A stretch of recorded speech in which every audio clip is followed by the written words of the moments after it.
Bismillahirrahmanirrahim. Assalamualaikum warahmatullahi wabarakatuh. Alhamdulillah, segala puji syukur kita panjatkan kehadrat Allah Subhanahu wa taala, karena dengan izinnya lah kita masih diberikan kesehatan, kenikmatan, sehingga pada siang hari ini kita masih sempat beraktivitas. Tak lupa kita curahkan salawat serta salam kepada junjungan Nabi besar Muhammad sallallahu alaihi wasallam, Nabi yang merupakan pedoman bagi umat Islam. Pertama-tama saya akan memperkenalkan diri saya. Saya atas nama Suraya, mahasiswi STKIP Muhammadiyah Bone, Prodi Teknologi Pendidikan 2, NIM 119035.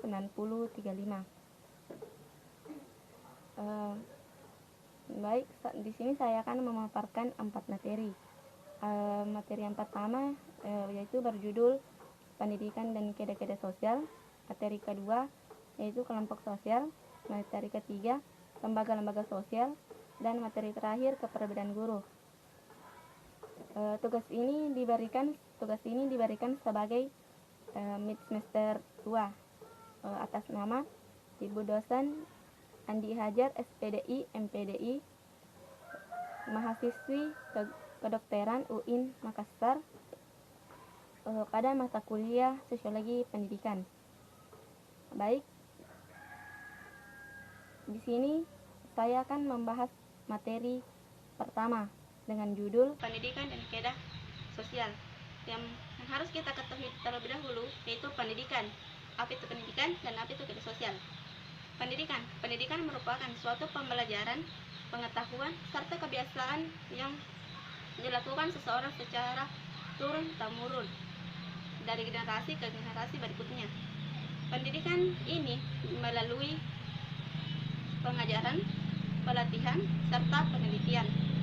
Pendidikan ini sangat penting dalam kehidupan manusia, karena dengan pendidikan akan merubah segalanya. Pendidikanlah yang akan merubah masa depan kita yang lebih cerah lagi. Karena seseorang yang berpendidikan dan yang tidak berpendidikan pasti berbeda. Orang yang berpendidikan pasti akan memiliki banyak cara untuk menyelesaikan atau melakukan segala usaha yang dapat mendatangkan hasil atau yang dapat memberikan keuntungan. Sedangkan orang yang tidak mempunyai pendidikan, ia akan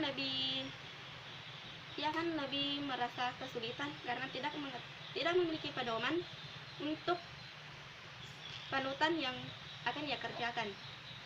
Maka di sini pendidikan sangat penting dalam kehidupan manusia. Selanjutnya, kaidah sosial. Kaidah sosial juga biasa disebut dengan norma sosial. Kaidah artinya aturan atau tata tertib, sedangkan sosial yaitu sekumpulan kelompok yang saling berinteraksi. Jadi, kaidah sosial merupakan suatu ketentuan yang berlaku di dalam masyarakat yang mengatur perilaku seseorang. Kaidah sosial ini memiliki peran yang sangat penting karena dengan adanya kaidah sosial, orang-orang yang ada dalam masyarakat tersebut bisa saling rukun. Kaidah sosial ini bersifat perintah, anjuran, serta juga larangan. Kaidah sosial memiliki fungsi sebagai perlindungan dari segala ancaman, baik itu ancaman dari luar maupun dari dalam. Tujuan dari kaidah sosial ini untuk mencegah perselisihan antara individu yang satu dengan individu yang lainnya, sehingga di dalam satu masyarakat tersebut bisa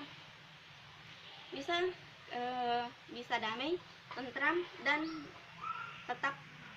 dan memiliki ketenangan. Norma sosial memiliki 4 macam. Yang pertama itu norma hukum, yang kedua norma asusila, yang ketiga norma kesopanan, dan yang terakhir norma agama. Norma hukum merupakan suatu peraturan hidup yang telah disepakati oleh kedua belah pihak. Norma hukum ini sangat dianjurkan untuk diterapkan di dalam lingkungan masyarakat, karena dengan adanya norma hukum, kejahatan-kejahatan yang sering terjadi dalam satu masyarakat tersebut bisa berkurang. karena dapat diberikan sanksi sesuai dengan perbuatan apa yang ia lakukan. Sehingga dengan adanya norma hukum yang diterapkan oleh pemerintah, lingkungan masyarakat bangsa dan negara bisa tetap damai dan tentram.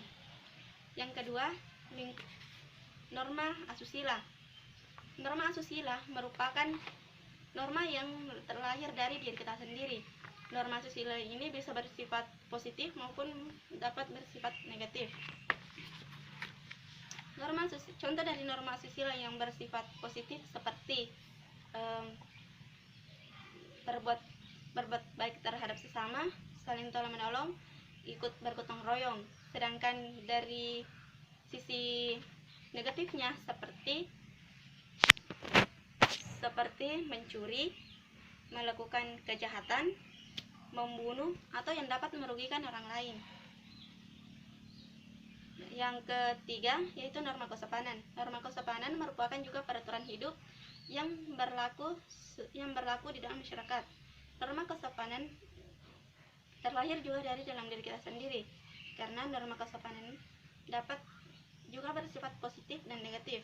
Jika norma kesopanan ini diterapkan di dalam masyarakat, maka di dalam masyarakat tersebut bisa saling menghormati dan saling menghargai, sehingga tidak muncul perselisihan atau suatu perbedaan. Yang terakhir, norma agama.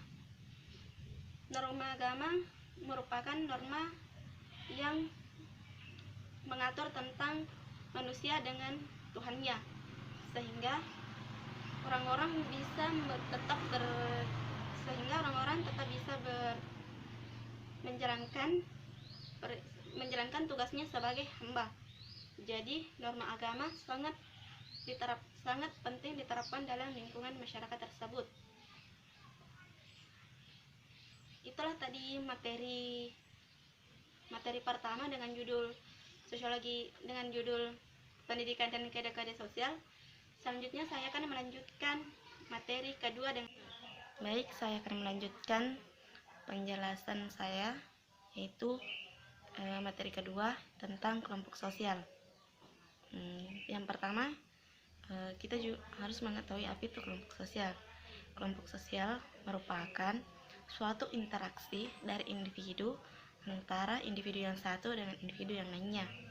Jadi kelompok sosial itu terdiri dari beberapa orang yang saling memiliki tujuan hidup yang sama, keinginan yang sama, beraktivitas sama, atau biasa disebut dengan senasib. Dengan adanya kelompok sosial ini di lingkungan masyarakat bisa mengurangi beban yang kita alami, seperti ketika kita mengalami kesulitan, kita bisa dibantu oleh individu yang satunya, karena seseorang pasti tidak bisa hidup dengan sendiri-sendiri, pasti juga akan membutuhkan orang lain. Jadi oleh karena itu di dalam kelompok sosial harus diterapkan sebuah aturan-aturan yang akan mengatur ketenangan, kedamaian, agar di kelompok sosial tersebut bisa tetap tentram dan saling bekerja sama. Tujuan dari kelompok sosial ini yaitu untuk saling kerjasama antara individu yang satu dengan individu yang lainnya, saling mengurangi beban, dapat juga sebagai tempat bertukar pikiran, dan juga sebagai tempat berinteraksi. Nah, maka lingkungan sosial sangat dibutuhkan oleh individu untuk saling mengenal satu sama lain. Kelompok sosial ini terdiri dari 3. Yang pertama itu kelompok masyarakat, yang kedua itu kelompok keluarga, dan yang ketiga kelompok lingkungan sekolah atau lingkungan kampus. Lingkungan masyarakat merupakan lingkungan, disebut juga sebagai lingkungan sosial karena terdiri dari beberapa orang yang saling membutuhkan. Sedangkan lingkungan keluarga merupakan tempat sebagai juga sebagai kelompok sosial karena terdiri dari ayah, ibu, dan anak. Di dalam lingkungan keluarga, kita bisa mendapatkan suatu motivasi untuk maju lebih ke depannya. Nah, di dalam keluarga pula lah kita bisa mendapat dukungan. Kita bisa mendapat sebuah dukungan untuk mencapai tujuan yang kita inginkan. Selanjutnya itu lingkungan sekolah atau lingkungan kampus. Lingkungan kampus juga memiliki tujuan yang sama, itu sama-sama untuk menuntut ilmu, sama-sama ingin berhasil, atau sama-sama untuk mendapatkan sesuatu yang kita inginkan. Di lingkungan kampus tersebut juga sangat bermanfaat karena disitulah langkah awal untuk memperoleh suatu pengetahuan yang belum kita miliki. Jadi lingkungan kampus atau lingkungan sekolah sangat mendukung untuk melakukan sebuah aktivitas atau saling berinteraksi antara teman yang satu dengan teman yang lainnya. Jenis-jenis dari kelompok sosial ini ada 4. Yang pertama, kelompok primer, kelompok sekunder, kelompok informal, dan kelompok formal dan kelompok informal. Kelompok primer merupakan suatu kelompok yang interaksinya membutuhkan satu sama lain dengan memiliki aturan-aturan tertentu. Kelompok primer ini sangat peduli terhadap individu yang satu dengan individu yang lainnya, atau bisa dikatakan saling membantu. Seperti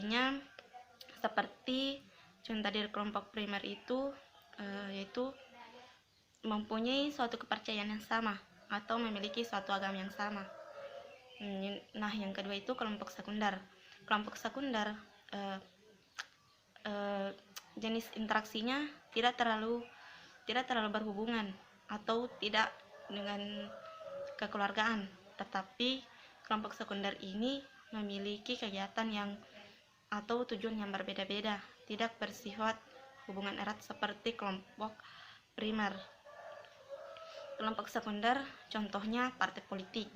Pasti setiap orang memiliki pendapat yang berbeda-beda. Maka dari itu kelompok sekunder tidak berhubungan atau tidak terjadi hubungan yang sangat erat, tetapi kelompok sekunder ini mempunyai hubungan yang begitu jauh antara individu yang satu dengan individu yang lainnya. Selanjutnya yang ketiga yaitu kelompok formal atau kelompok resmi. Kelompok formal ini memiliki sebuah aturan-aturan yang telah ditetapkan, seperti halnya di sekolah, seperti OSIS. Dalam OSIS tersebut memiliki suatu struktur, suatu pembagian pekerjaan, dan saling menguatkan antara satu dengan yang lainnya. Yang terakhir itu kelompok informal atau kelompok secara tidak resmi. Kelompok informal ini tidak memiliki aturan dan juga tidak diatur, tetapi memiliki kepercayaan saling dan juga saling membutuhkan satu sama lain, seperti hubungan rumah tangga, bekerja sama atau melakukan suatu kelompok. Itulah tadi penjelasan materi kedua yang berjudul kelompok sosial. Baik,